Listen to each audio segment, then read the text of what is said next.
12 రకాలుగా ధనరేఖ మొదలవుతుందని చెప్పాను కదా. అందులో మొట్టమొదట ధనరేఖ గురించి చెప్తాను.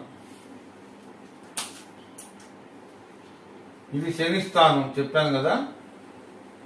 ఇది మణికట్టు. ఇలా మణికట్టు దగ్గర నుంచి ఈ శని స్థానం వరకు ఇక్కడ నుంచి ఈ విధంగా ఇది శని స్థానం. ఈ భాగం శని స్థానం అన్నమాట. ఇక్కడ మణికట్టు దగ్గర నుంచి మొదలై స్ట్రైట్గా ఇక్కడ దాకా ఈ శని స్థానం దాకా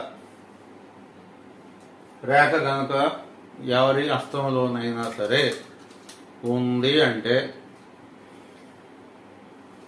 అతను పుట్టుకతోటే కోటీశ్వరుల కుటుంబంలో జన్మిస్తాడు.